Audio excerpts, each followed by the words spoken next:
Si vous voulez ouvrir vos Bibles, nous lirons dans Matthieu 7, les versets 24 et 25.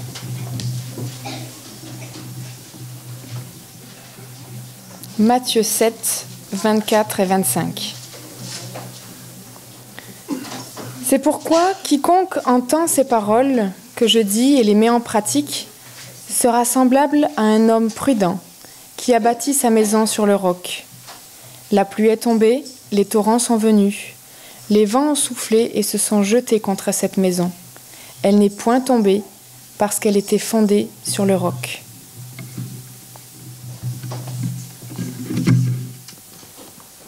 Eh bien, bonjour à tous. C'est une joie d'être devant vous ce matin. Et ce qui est marrant, c'est qu'à l'école du sabbat avec les jeunes tout à l'heure, on avait le thème de la peur. J'étais dans une grande joie ce matin en me disant, voilà, je vais pouvoir parler avec mes frères et sœurs. Puis quand on se met là, puis que ça commence à s'approcher, les mains deviennent moites. Vous commencez à prendre un peu de transpiration. Et on parlait de la peur, et que la peur est humaine en définitive. Et ça a été la première émotion que l'homme a ressentie lorsqu'il a péché. La peur. Quelqu'un qui n'a pas peur n'est pas normal. On ne va pas débattre de cela. On verra dans la prédication tout à l'heure. C'est marrant que le thème que nous avons abordé à l'école du sabbat correspond également à la prédication que nous allons avoir. Mais le Seigneur nous demande de dominer nos émotions. Et lorsqu'on marche avec lui, il vous apporte la sérénité. Mais bon, il y a un petit nœud à l'estomac lorsqu'on se présente devant l'assemblée. Du lieu de sa demeure, l'Éternel observe chacun d'entre nous, comme on l'a chanté tout à l'heure et comme Daniel l'a dit dans sa prière, qui veille aussi ainsi sur les pas de chacun. L'Éternel n'abandonne pas son peuple. Et il ne le laisse pas, il ne l'abandonne pas, il ne le laisse pas de côté, il n'abandonne pas son héritage. Nous sommes proches, comme souvent Daniel le dit, de la ligne d'arrivée. Et oui, je suis aussi convaincu que le conflit arrive à son apogée. Et puis de l'autre côté, il y a un adversaire qui est rusé, un adversaire qui désire ôter en nous toute sérénité, et il utilise toutes les astuces pour le faire. Alors la question de ce matin, est-ce que nous allons sombrer face à cet adversaire, ou est-ce que nous allons plutôt nous préparer à affronter les épreuves en vue de notre destination finale? Alors je vais relire avec vous et je vous invite à garder le doigt. On prendra deux textes dans la Bible. On gardera déjà ce texte de Matthieu et Céline vient de nous lire, chapitre 7, et je vais le relire tranquillement avec vous parce qu'on va développer ce chapitre. Chapitre 7, verset 24. C'est pourquoi quiconque entend ces paroles que je dis et les met en pratique sera semblable à un homme prudent qui a bâti sa maison sur le roc. La pluie est tombée, les torrents sont venus, les vents ont soufflé et se sont jetés contre cette maison. Elle n'est point tombée parce qu'elle était fondée sur le roc. Alors nous avons ici un enseignement de Jésus d'une grande profondeur. Et ces versets que nous avons lus et relus, nous les connaissons tous, ces versets. Ils sont souvent cités dans nos prédications. Nous allons les développer dans un angle prophétique. Et on va rester dans cette dynamique prophétique. Il nous est parlé ici d'un homme prudent, une notion sur laquelle nous allons aussi revenir un peu plus tard. Mais d'ores et déjà, nous pouvons dire que ces versets nous plongent ici au cœur de la fin des temps. Alors, on va prendre le verset 25. Il y a trois éléments qui viennent successivement étayer ce verset. Il y a déjà se jeter contre cette maison. Ces trois éléments viennent se jeter contre cette maison. Et le mot « jeter » en grec est traduit par « préparer », manœuvrer ou propulser. Ce sont les synonymes. Et ces trois éléments respectifs agissent ensemble dans un ordre qui est bien précis. On peut dire que c'est toute une stratégie ou un plan d'attaque qui est utilisé pour ébranler cette maison. Cette illustration met en lumière l'urgence, mes frères et sœurs, de notre préparation. Premier élément. Premièrement, une préparation individuelle. Je vous rappelle que nous sommes le temple de l'Esprit Saint. La demeure de la maison, la demeure aussi de l'Esprit Saint si vous préférez, ou la maison de l'Esprit Saint. Et la maison ici fait référence à chaque disciple que nous sommes. Mais cette illustration fait également office de préparation collective. Et le mot maison ici, en grec, est traduit par édifice, voire ecclésia. Et ecclésia, vous connaissez tous, ça veut dire église ou assemblée. Alors mes frères et sœurs, en tant qu'Église, nous qui sommes à la fin des temps, quel type de pluie attendons-nous? Pardon? Eh oui, mes frères et sœurs, la pluie de l'arrière-saison, qui est annoncée par les prophètes. Je vous en cite deux, vous n'êtes pas obligés d'aller à la Bible les chercher, je vais vous les lire. Nous trouvons déjà dans Jérémie, chapitre 5, verset 24, un texte que je vais vous lire. « Ils ne disent pas dans leur cœur, craignons l'Éternel, notre Dieu, qui donne la pluie en son temps, la pluie de la première et la dernière saison. » Et vous avez un autre texte que tout le monde cite bien souvent, c'est celui de Joël, que je vais vous relire aussi. « Et vous, enfants de Sion, soyez dans l'allégresse et réjouissez-vous en l'Éternel votre Dieu, car il vous donnera la pluie en son temps. Il vous enverra la pluie de la première et de l'arrière-saison comme autrefois. » Mais là, lorsque nous lisons ce texte dans le chapitre de Matthieu, cette parabole, la pluie qui vient s'abattre sur cette maison n'a rien à voir avec la pluie de la promesse de Dieu.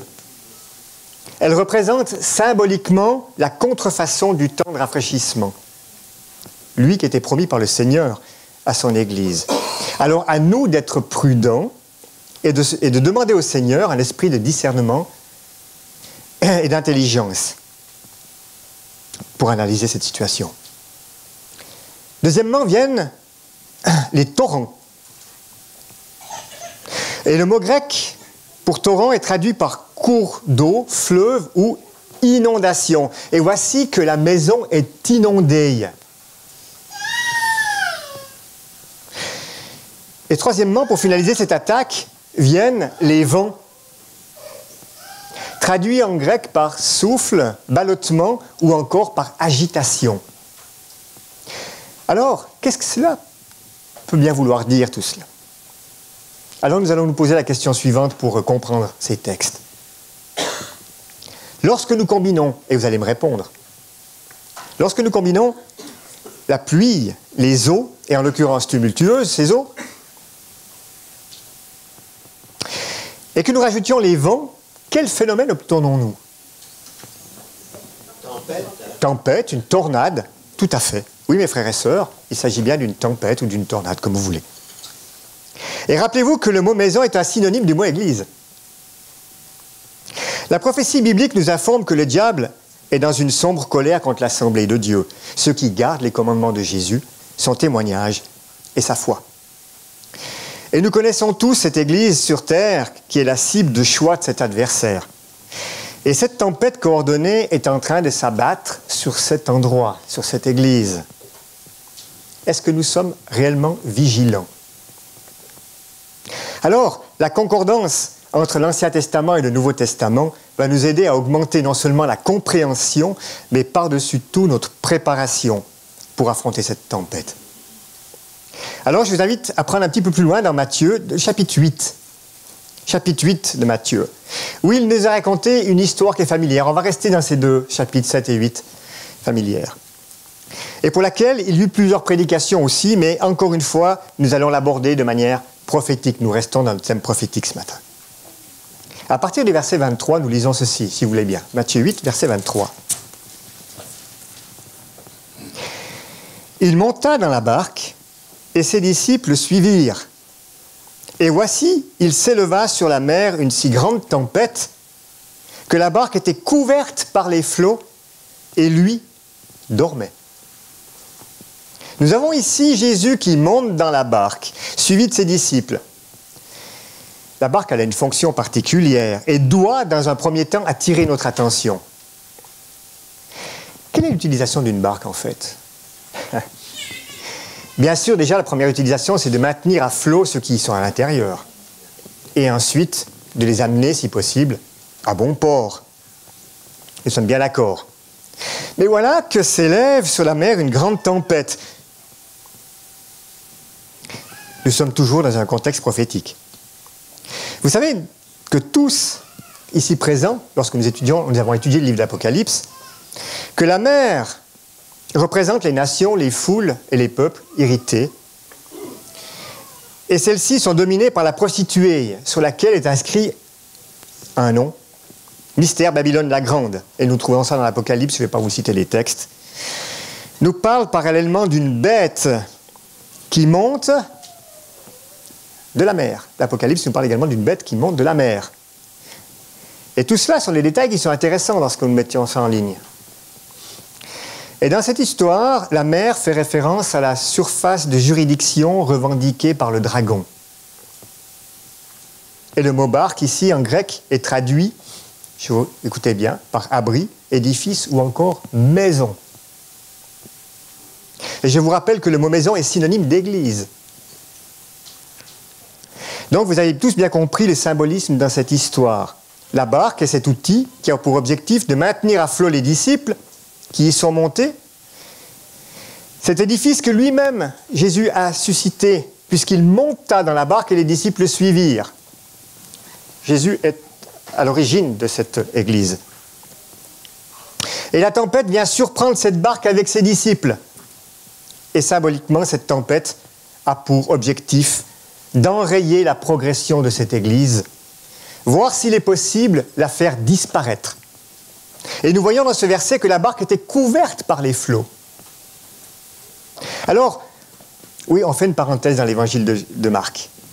Je vous invite à prendre l'évangile de Marc au chapitre 4, parce que nous avons le même scénario. La même histoire avec des mots différents. Nous prenons Marc chapitre 4 au verset 37. Marc chapitre 4, verset 37. Il s'éleva un grand tourbillon et les flots se jetaient dans la barque au point qu'elle se remplissait déjà. Nous voyons que le tourbillon, que nous pouvons assimiler à la tornade que Carole nous avait dit tout à l'heure, est en parallèle avec la grande tempête citée chez Matthieu. Et que les disciples vivent une situation extrême. Les flots se jetaient dans la barque au point qu'elle se remplissait déjà. Le mot « remplir » ici en grec est traduit par « inonder »,« introduire » ou encore « enfoncer ». Alors d'après vous, dans quel état d'esprit devaient se trouver les disciples à ce moment-là? Je parlais de peur tout à l'heure. Je pense qu'on devait tous baliser. On aurait été dans cette barque, on aurait été comme eux, la peur au ventre. Ils sont désemparés, ils sont inquiets, ils sont terrorisés certainement. Il n'y a pas de possibilité autrement, c'est pas possible. Et il est bon de rappeler que les eaux représentent l'influence corruptrice de Babylone. On parle aussi du symbolisme, puisqu'on est dans le cadre prophétique. Et voici que symboliquement, les émissaires de Babylone pénètrent dans la barque au point de menacer son intégrité. De quoi alarmer ou inquiéter plus d'un. Et puis à côté de ça, il y a Jésus et son comportement. Lui aussi, il a de quoi nous interpeller. Comment est-ce qu'il est? Il dormait. Tout simplement. Il est dans la barque. Dans son église, et il dort. Nous avons lu tout à l'heure, alors que la barque bat son plein, que lui, Jésus, dormait, bien sûr. Alors, qu'est-ce que ça peut vouloir dire, le fait que Jésus dorme quand il y a tout ce chaos qui règne autour? Alors, ici, le mot « dormir » en grec veut dire, dans son interprétation spirituelle, liée au contexte, on parle toujours du cadre prophétique, détendu, serein, voire même silencieux. Alors, Jésus est silencieux, en fait. Et nous avons ici un contraste flagrant entre l'attitude des disciples qui sont ébranlés et celle du maître à côté qui reste silencieux. Puis on pourrait dire même, si on lit au verset 38 de Marc, vous êtes toujours dans le chapitre 4 de Marc, au verset 38, on a l'impression que les disciples disent « Mais tu nous as abandonnés. Maître, ne t'inquiètes-tu pas de ce que nous périssions ?» Mais le silence de Jésus ne fait en aucun cas preuve d'indifférence par rapport à ce qui se passe. Jésus est présenté dans le livre d'Apocalypse, dans la dernière lettre à l'Odyssée, comme le témoin fidèle, celui qui connaît les œuvres de chacun, à qui rien n'échappe. Mes frères et sœurs, pensez-vous un instant que Jésus ne voit pas ce qui se passe dans l'Église?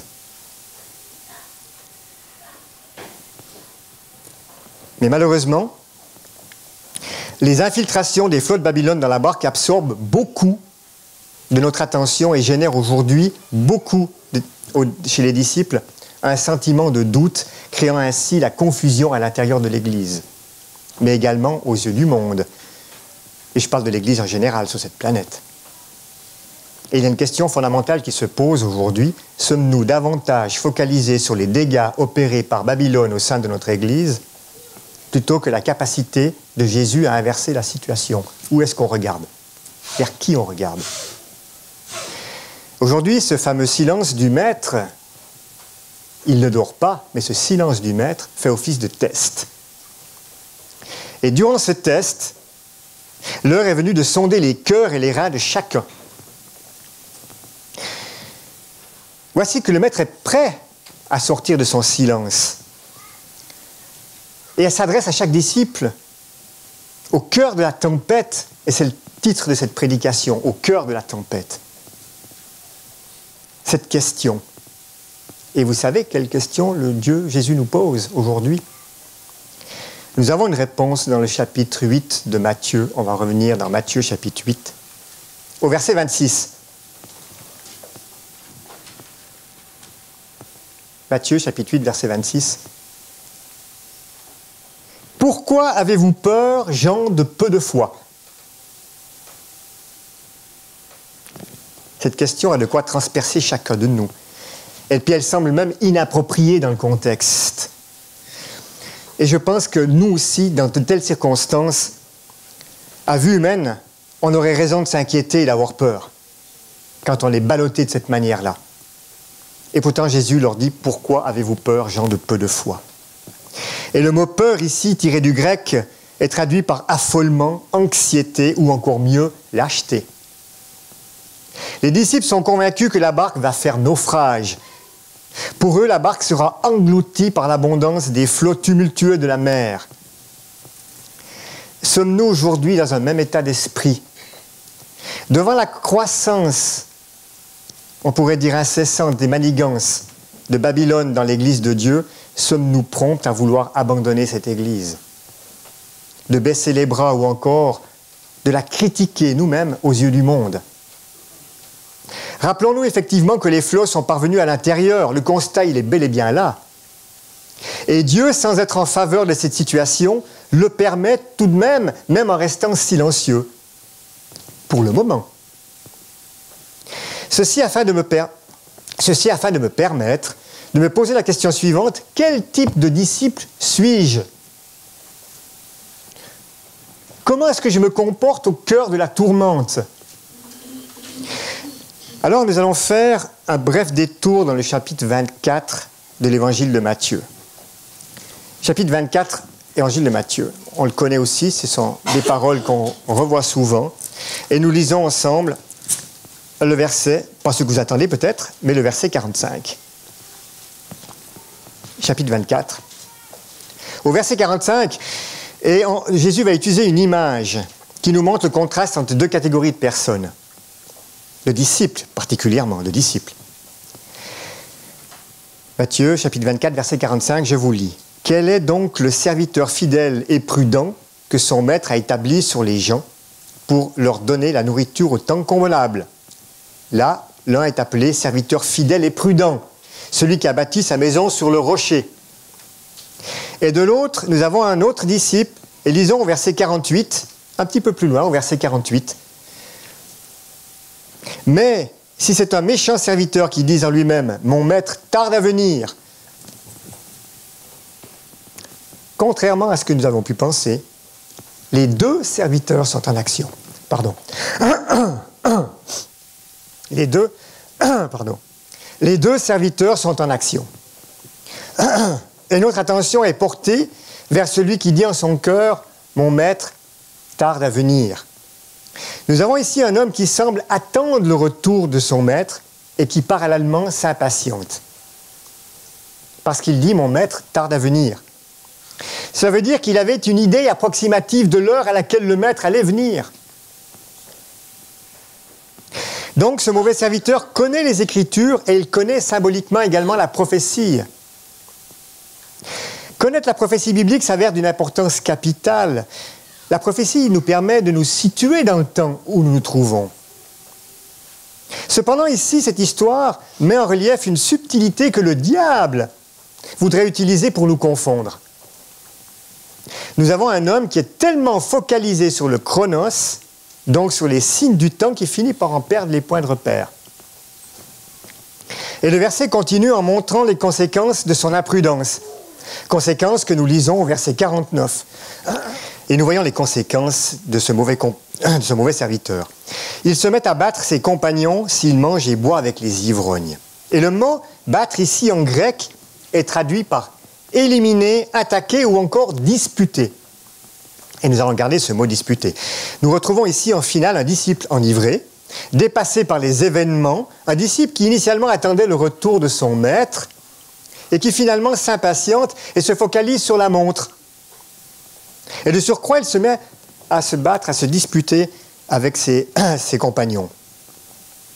Une question se pose aussi aujourd'hui. Alors que les prophéties s'accomplissent sous nos yeux, alors que l'Église est secouée et acculée par les assauts du dragon, sommes-nous en train de nous accuser mutuellement de nous quereller dans la barque à cause de l'excitation engendrée par l'infiltration des flots de Babylone?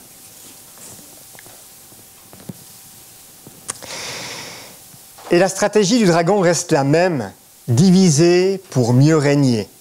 Semer la panique dans la barque afin que nous soyons la risée du monde. L'évangélisation n'est pas un lieu où nous réglons des comptes, où nous nous disputons avec les hommes. Car mes frères et sœurs, nous n'avons pas à lutter contre la chair et le sang. Alors je pose aussi cette question dans nos cœurs, on ne lève pas la main pour ça. Qui sont ceux d'entre nous qui fléchissent quotidiennement le genou et qui prient pour le réveil de l'Église ou pour la pluie de l'arrière-saison? Cette pluie de la saison qui doit alimenter les cœurs de chacun d'entre nous. Qui prie aussi pour que la parole soit proclamée avec fidélité et que ce message prenne de la force sur la terre? Est-ce que nous sommes en train d'appeler le Seigneur pour qu'il déverse son Esprit Saint dans le cœur de chacun? Oui, les flots sont dans la barque. C'est une évidence. Oui, celle-ci, elle est secouée. Oui, elle semble couler, mais que vos cœurs ne se troublent point, car Christ lui-même est sur le point d'opérer. Lisons la fin du verset 26, Matthieu 8. On revient dans Matthieu 8, et on lit la fin du verset 26.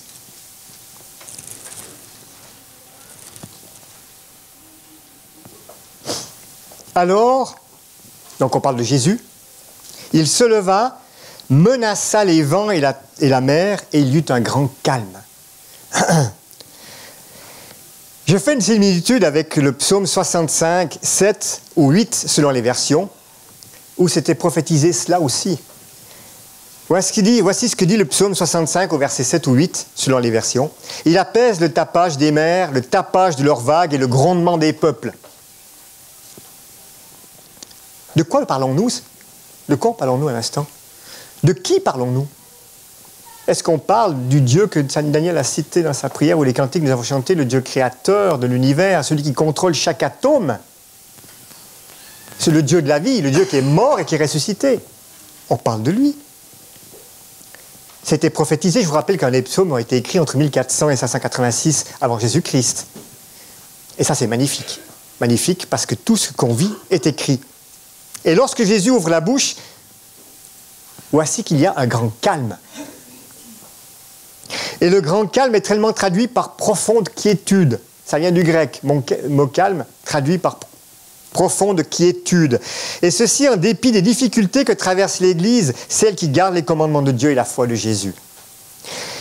Jésus lance un appel au calme, et Jésus est au contrôle de tout. Et son silence temporaire devant la progression des flots dans l'Église a pour objectif de nous faire prendre conscience qu'en tant que disciples,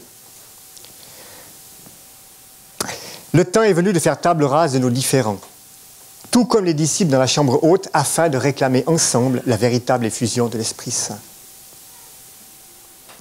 Les frères et sœurs, cette effusion ne se fera pas dans l'agitation, ni dans la panique, ni dans l'anxiété, et encore moins dans la rivalité.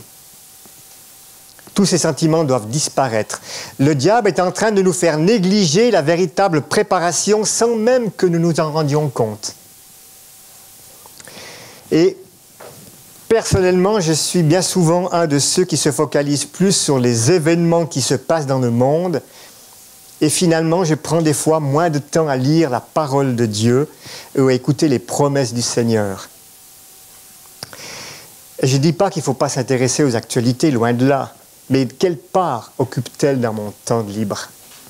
Cette proportion, quelle part? Et on glisse insidieusement en trouvant des bonnes excuses. Et à côté de ça, on néglige les promesses que le Seigneur nous donne. Alors, ma gloire soit rendue à Dieu. Un réveil s'opère dans son Église, bien que malade, bien que vacillante, bien que tremblante, et bien qu'imparfaite, mais l'Église militante sera triomphante dans le nom du Seigneur. Et nous avons ici au verset 27 des hommes qui sont saisis d'étonnement. Lisons le verset 27 du Matthieu 7.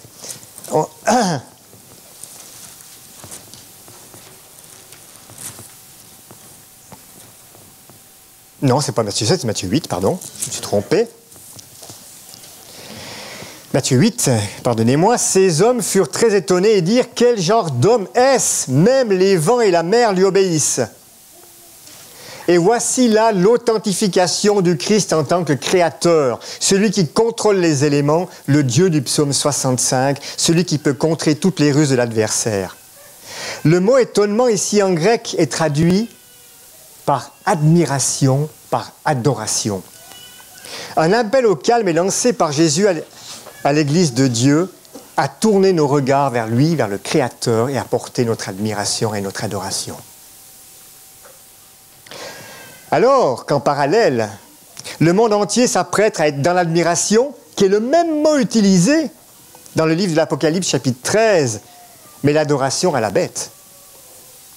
Jésus, lui, appelle son peuple à être au calme et sereine. Alors que cette Église passe un temps de trouble, il ne faut pas que nous soyons dans l'agitation.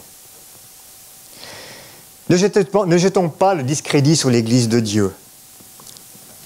Car même malade, elle est l'unique objet sur lequel Christ jette un suprême regard. Une véritable réforme est en train de s'opérer dans l'Église de Dieu. Il y a une différence flagrante entre réforme et agitation, d'où cet appel à la prudence. Suis-je réellement dans le même état d'esprit que les disciples au cœur de la tourmente, de la tempête? Et cette parabole avec laquelle nous avons commencé, vous savez, la maison qui représente symboliquement le temple de l'Esprit Saint et également l'Église, révèle la subtilité des attaques de l'adversaire. Ces attaques sont principalement adressées à l'Église des derniers temps, celle qui garde les commandements de Dieu et la foi de Jésus. Et le message de Dieu est le suivant. Prenez garde à toute pluie, comprenez tout prétendu réveil spirituel qui fera que la maison, ou si vous préférez que les disciples se focalisent uniquement sur la montée des eaux. Car cette pluie a comme objectif principal de préparer beaucoup à succomber au vent de doctrine de la fin des temps. Et ceci en exposant un grand nombre de disciples aux dernières tromperies de l'adversaire, tout en nous déchirant les uns les autres, en négligeant notre préparation, la véritable préparation. En ces temps de troubles intérieurs comme extérieurs, professons simplement la vérité, dans la charité les uns pour les autres, ayant l'assurance que Dieu a réellement suscité une assemblée à la fin des temps. Et cette assemblée sera la lumière des nations. Cette assemblée, elle n'est pas parfaite, bien entendu. Et la prophétie l'avait annoncé en Apocalypse 3,17. Cependant, le témoin fidèle est sur le point de cribler son assemblée. Alors, ne nous inquiétons pas. Et tous ceux qui ne sont pas venus pour Jésus seront simplement vomis de sa bouche, y compris toutes les infiltrations des eaux de Babylone. Alors, si vous entendez dire aujourd'hui que la tête de l'Église est pourrie, que l'œcuménisme fait des victimes, répondez avec une pleine sérénité que le Christ est le chef de l'Église. Et que contrairement à ce que l'adversaire voudrait nous faire croire, Dieu possède encore aujourd'hui des hommes consacrés et aussi en dehors du corps pastoral. Et en dépit de la famine spirituelle qui semble s'abattre sur le peuple de Dieu à la fin des temps, nous connaissons les textes qui nous révèlent que la moisson est grande et qu'il y a peu d'ouvriers. Alors regardons encore ce verset pour terminer, ce verset de Matthieu 9, chapitre 9, verset 38, pour ceux qui veulent le prendre. Matthieu 9, verset 38. Priez donc le maître de la moisson d'envoyer les ouvriers dans sa moisson. Priez donc le maître de la moisson d'envoyer des ouvriers dans sa moisson. Prier est traduit du grec ici et qui veut dire vouloir, supplier, disposer. Il y a une subtilité ici. Si je prie, mes frères et sœurs, je m'implique dans la prière déjà. Et celui qui s'implique est susceptible de devenir de lui-même cet ouvrier pour la moisson. C'est un appel lancé à l'investissement de chacun de nous. Armons-nous de courage, car l'Éternel a encore besoin d'hommes et de femmes qui sont hors du corps pastoral. Et que tout soit fait avec bienséance et ordre, ceci afin que le monde croie que Jésus, sa parole, ses commandements sont la vérité. Et pour conclure cette prédication, je laisse la parole à ce message de Éphésiens chapitre 4, verset 16, que je vous lis. Éphésiens chapitre 4, verset 16. C'est de lui, et grâce à tous les liens de son assistance, que tout le corps bien coordonné et formant un solide assemblage tire son accroissement selon la force qui convient à chacune de ses parties et s'édifie lui-même dans la charité. Amen.